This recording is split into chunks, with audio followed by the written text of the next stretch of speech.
ஒரு திருநங்கையின் கண்ணீர் கதை. கீச் கீச் என்னும் புயலின் கூச்சலும் எதிரிலிருக்கும் ஐயர் வீட்டில் ஒலிக்கும் சுப்ரபாத பாடலும் காலை விடியகாலை ஜெயந்திக்கு உணர்த்தியது. பொழுது விடுத்துவிட்டது என்பதை உணர்ந்தவள் சிறிதும் தாமதிக்காமல் வேகமாக படுத்திருந்த பாயிலிருந்து எழுந்து அமர்ந்தாள். ஏதோ ஒன்று இன்று சாதிக்கப் போவதாய் அவள் உள் உணர்வு அவளுக்கு உணர்த்தியது. என்றும் இல்லாத புதிய புத்துணர்ச்சியுடன் வேகமாக குளித்து முடித்துவிட்டு அவளுக்கு பிடித்த அழகிய நீல நிறம் புடவை ஒன்றை எடுத்து உடுத்தினாள். பின் அந்த நீல நிறத்துக்கு பொருத்தமான கண்ணாடி வளையல்களை எடுத்து கை நிறைய போட்டுக்கொண்டாள். பெண்கள் செய்ய அனைத்து ஒப்பனைகளையும் ஒன்றுவிடாமல் ரசித்து ரசித்து செய்து கொண்டவள் தன்னை ஒரு முறை முகம் பார்க்க கண்ணாடியில் பார்த்து புன்னகைத்து கொண்டாள். பின்பு சற்றும் தாமதிக்காமல் சமையலறை புகுந்தாள். சமையலறையில் அவளது அண்ணி காலை உணவை தயார் செய்து கொண்டிருந்தாள். அவளின் அருகில் சென்ற ஜெயந்தி, அண்ணி, நான் ஏதேனும் உதவி செய்யவா என்று கேட்டாள். ஜெயந்தியை ஒரு முறை ஏற இறங்க பார்த்த அவளது அண்ணி, எனக்கு உன்னுடைய உதவி எதுவும் தேவையில்லை. உன்னை யார் சமையலறைக்குள் வர சொன்னார்கள்? முதலில் வெளியே போ என்று கோபமாக அதட்டினாள். இல்லை நீ, உங்களுக்கு உதவலாம் என்று எண்ணிதான் வந்தேன் என்று தயக்கத்தோடு ஜெயந்தி கூற, நீ என் அருகில் வராமல் இருந்தால் அதுவே எனக்கு பெரிய உதவி என்று கூறினாள் ஜெயந்தியின் அண்ணி. அதை கேட்டு ஜெயந்தியின் மனம் வலிக்கத்தான் செய்தது. ஆனால் இது ஒன்றும் அவளுக்கு புதிதல்ல. இது போன்ற பல வார்த்தைகளால் அவளது மனம் ஏற்கனவே காயப்பட்டு இருந்தது. சமையலறையில் ஜெயந்திக்கும் அவளது அன்னைக்கும் நிகழ்ந்த இந்த உரையாடலை கேட்டு அவளது அண்ணனும் அம்மாவும் அங்கே வந்தனர். என்னாச்சு, உங்கள் 2 பேருக்கும் என்ன பிரச்சனை என்று தன் மனைவியை பார்த்தவாறே கேட்டான் ஜெயந்தியின் அண்ணன். எனக்கு எந்த பிரச்சனையும் இல்லை, என்ன பிரச்சனைன்னு அங்கே கேளுங்க என்று ஜெயந்தியை பார்த்து கொண்டே கூறினான் அவனது மனைவி. அவனும் என்ன என்பது போல் ஜெயந்தியை பார்க்க அவள் பதில் ஏதும் கூறாமல் அமைதியாக தன் அறைக்குள் சென்று விட்டாள். ஜெயந்தி சென்ற திசையையே பார்த்து கொண்டிருந்த அவளது அண்ணன் தன் தாயிடம், இப்போது அதுக்கு என்ன பிரச்சனையாம்? அதான் என் சம்பாதித்ததில் வேலைக்கு நல்லா கொட்டிக்குது தானே, பிறகு என்னவா? தயவு செய்து ஏன் முன்னாடியும் என் பொண்டாட்டி முன்னாடியும் வந்து நிற்க வேண்டான்னு சொல்லுங்க என்று அவளை வசை பாடினான். தன் அண்ணனின் பேச்சை கேட்க கேட்க ஜெயந்தியின் கண்களிலிருந்து கண்ணீர் ஆறு போல ஓடத் தொடங்கியது. இன்று தன்னை இவ்வளவு வெறுக்கும் இதே அண்ணன்தான் சில ஆண்டுகளுக்கு முன்னால் தன் மீது அளவற்ற பாசம் கொண்டிருந்தான். அந்த பாசம், அன்பெல்லாம் இன்று எங்கே போனது என்று எண்ணி தன்னையே நினைத்து நொந்து கொண்டாள் ஜெயந்தி. இதே ஜெயந்தி தான் சில ஆண்டுகளுக்கு முன்னர் ஜெயந்தனாய் தன் அண்ணனோடு இன்று இணை பிரியாமல் மிகவும் மகிழ்ச்சியாக வாழ்ந்து வந்தான். நாட்கள் செல்ல செல்ல ஜெயந்தன் ஜெயந்தியாக மாறத் தொடங்கினான். பெண்கள் உடுத்தும் ஆடைகளை விரும்பி உடுத்தி கொண்டான். பெண்கள் செய்யும் ஒப்பனைகளை தானும் செய்து ரசித்து பார்த்தான். இவை அனைத்தும் கண்ட அவனது அண்ணன் மெல்ல மெல்ல அவனை வெறுக்க ஆரம்பித்தான். மற்றவர்கள் தன் தம்பியோடு கேலி செய்வதைக் கண்டு அவமானத்தில் கூனி குறுகி போனான்.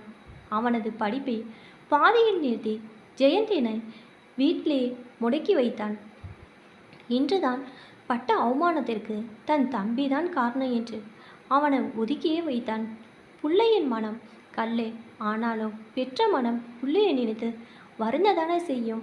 ஜெயந்தியின் தாய் அவளின் அருகில் வந்து, அண்ணன் ஏதோ கோபத்தில் பேசுகிறான், அதெல்லாம் பெருசாக எடுத்துக்காதப்பா, வா சாப்பிடலாம் என்று பாசமாக அழைத்தாள். ஏமா, நான் மட்டும் இப்படி பிறப்பேன்னு முன்னவே தெரிஞ்சிருந்தா என்னை வயிற்றிலேயே அழைச்சிருப்பீங்க தானே என்று தன் தாயிடம் கேட்டாள் ஜெயந்தி. அதை கேட்ட அவளின் தாயோ, தயவு செய்து இப்படியெல்லாம் பேசாத என்று அவளை வாரி அணைத்து கொண்டாள்.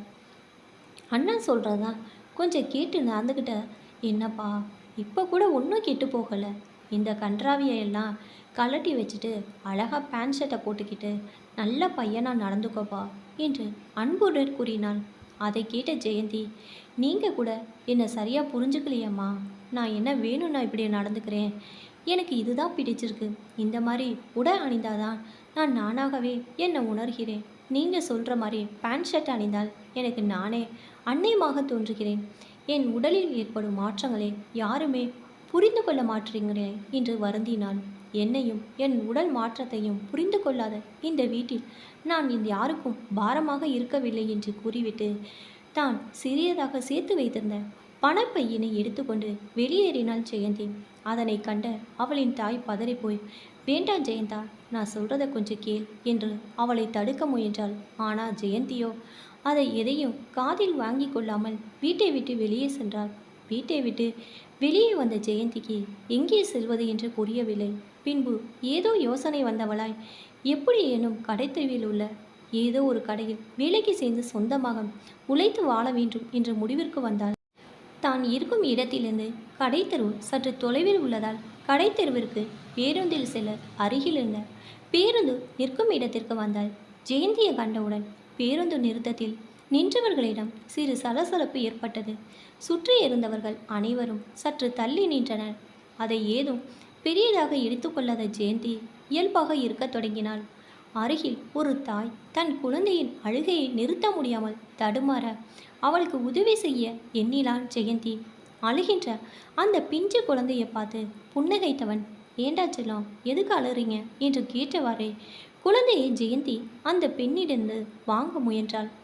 ஆனால் அந்த பெண்மணியோ உதவி செய்ய எண்ணிய ஜெயந்தியை அருவருப்பான பார்வையால் தாக்கி குழந்தையை தூக்கி கொண்டு அங்கிருந்து நகர்ந்து சென்று விட்டாள். ஜெயந்திக்கோ அந்த பெண்ணின் செயல் மிகுந்த மனவேதனையை தந்தது. நான் உதவி செய்யத்தானே எண்ணினேன்.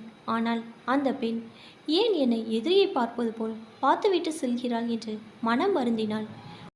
அப்போது அங்கே வந்த மற்றொரு திருநங்கை பெண் பேருந்து நிறுத்தத்தில் நின்று கொண்டிருந்த அனைவருமிடமும் வற்புறுத்தி பணம் வாங்கி கொண்டிருந்தாள்.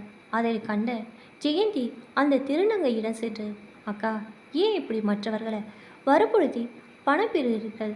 சுயமாக வேலை செய்து சம்பாதித்து வாழலாம் அல்லவா என்று கூறினாள். அதை கேட்ட அந்த திருநங்கை பெண் ஜெயந்தியை ஏற இறங்க பார்த்துவிட்டு, இன்றுதான் நீ உன் வீட்டை விட்டு வெளியே வந்திருக்காயா என்று கேட்டாள். அதற்கு ஜெயந்தியும் ஆம் என்பது போல் தலையாட்ட, அப்பொழுது இனிமேல்தான் நீ இந்த உலகத்தை பற்றி புரிந்து கொள்வாய் என்று வெற்று புன்னகையை உதித்துவிட்டு சென்றாள். அந்த திருநங்கை பெண் சிறிது நேரத்தில் அவள் எதிர்பார்த்திருந்த பேருந்து வந்து நின்றது. அதை கண்ட ஜெயந்தி சிறிதும் தாமதிக்காமல் முன்புற படிக்கட்டின் வழியாக பேருந்தில் ஏற முயற்சி செய்தாள். ஆனால் இது பெண்கள் ஏறும் வழி, பின்னே செல்லுங்கள் என்று முன்னால் நின்று கொண்டிருந்த பெண்கள் அவளை அனுமதிக்கவில்லை. சரி, பின்னால் சென்று ஏறிக்கொள்ளலாம் என்று எண்ணினாள். பின்படிக்கட்டு வழியிலும் இதே நிலைமைதான். இது ஆண்கள் ஏறும் வழி என்று அவர்களும் அனுமதிக்கவில்லை. இறுதியில் ஜெயந்தி ஏறுவதற்கு முன்பே அந்த பேருந்து சென்று விட்டது.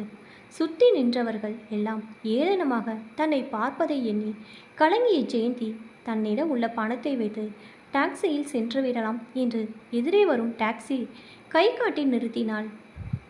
அந்த 4 சக்கர வாகனமும் இவளின் அருகில் வந்து நின்றது. அதனை கண்டு உள்ளம் மகிழ்ந்தாள் ஜெயந்தி. ஆனால் அந்த மகிழ்ச்சியை அவள் முழுவதுமாய் அனுபவிப்பதற்கு முன்பு அந்த வாகனத்தில் இருந்த கண்ணாடி மட்டும் கீழே இறங்கி, இந்தா, இதுதானா உனக்கு வேண்டும் என்று சில சில்லறைகளை அவளின் முகத்தில் மேல் எரிந்துவிட்டு அவள் கூற வருவதை கூட கவனிக்காமல் வேகமாக சென்று விட்டது. இதை சற்றும் எதிர்பார்க்காத ஜெயந்திக்கு இந்த செயல் பேரதிர்ச்சியை தந்தது. நம்மை ஒரு மனிதனாக கூட மதிக்காத இந்த சமூகத்தில் நான் எப்படி வாழ்வது என்று எண்ணி நிலை குறைந்து நின்றாள். அவளின் நிலையை கண்ட அந்த திருநங்கை பெண் மீண்டும் ஜெயந்தியின் அருகில் வந்து, உன்ன மாதிரிதான் நானும் வீட்டை விட்டு வெளியில் வந்த புதிதில் உழைத்து வாழணும் அப்படிங்கிற வைராகத்தில் இருந்தேன். ஆனால் இந்த சமுதாயத்தில் நமக்குன்னு ஒரு அடையாளமே இல்லை. அப்படி இருக்கும்போது நாளுக்கு நாள் பல அவமானங்கள் சந்தித்தேன். ஆனால் நான் எதிர்பார்த்த வேலை மட்டும் கிடைக்கவில்லை. நம்மளை மாதிரி ஆளுங்க இந்த சமுதாயத்தில் உயிர் வாழ வேண்டும் என்றால் ஒன்று தவறான தொழில் செய்யணும், இல்லை பிச்சை எடுக்கணும். முதல்ல சொன்னதை விட இரண்டாவதே மேலுன்னு மற்றவங்க கிட்ட பணம் வாங்கி வைத்து நிறுத்திக் கொள்கிறேன். பெத்தவங்களும் புரிச்சுக்களை சமுதாயமும் ஏற்றுக்கொள்ளவில்லை என்றால் என்ன செய்ய முடியும் என்று தன் வேதனையை ஜெயந்தியிடம் சொல்லிவிட்டு சென்றாள். இவை அனைத்தும் கேட்டுக்கொண்டிருந்த ஜெயந்திக்கு தாம் அடுத்து என்ன செய்ய போகிறோம், எங்கே போவது என்ற கவலை ஏற்பட்டது. காலை எழுந்தது முதல் நடந்ததையெல்லாம் நினைத்து பார்த்தவளுக்கு கண்களில் நீர் நிரம்பியது. கண்களில் திரை முழுவதும் நீர் நிரம்பியிருக்க எதிரே வரும் லாரியை அறியாதவளை அதற்கு தன் உயிரை பரிசாக கொடுத்தாள். இது ஜெயந்தியின் என்னும் ஒரு பெண்ணின் கதை இல்லை. பல ஜெயந்திகள் இதேபோல் தம் உயிரை சமுதாயத்திற்கு பலி கொடுத்து இருக்கிறார்கள். என்னதான் இன்று திருநங்கைகள் நல்ல நிலையில் வாழ்ந்து கொண்டிருக்கிறார்கள் என்று நாம் கூறிக்கொண்டு இருந்தாலும் பலரும் ஜெயந்தியை போல் அல்லது அந்த திருநங்கை கூறியதை போன்று தவறான தொழில் செய்தோ பிச்சை எடுத்தோதான் வாழ்கிறார்கள். மூன்றாம் பாலினத்தர்களை அங்கீகரிக்க அரசு நடவடிக்கை எடுக்க வேண்டும். மேலும் பொதுமக்கள் அனைவரும் மூன்றாம் பாலினத்தவர்களை சக மனிதர்களாய் நடத்த வேண்டும். மனிதநேயம் ஓங்கி திருநங்கை மற்றும் திருநம்பிகளும் இயல்பான வாழ்வினை வாழும் நிலை உருவாக வேண்டும், மாற்ற வேண்டும்.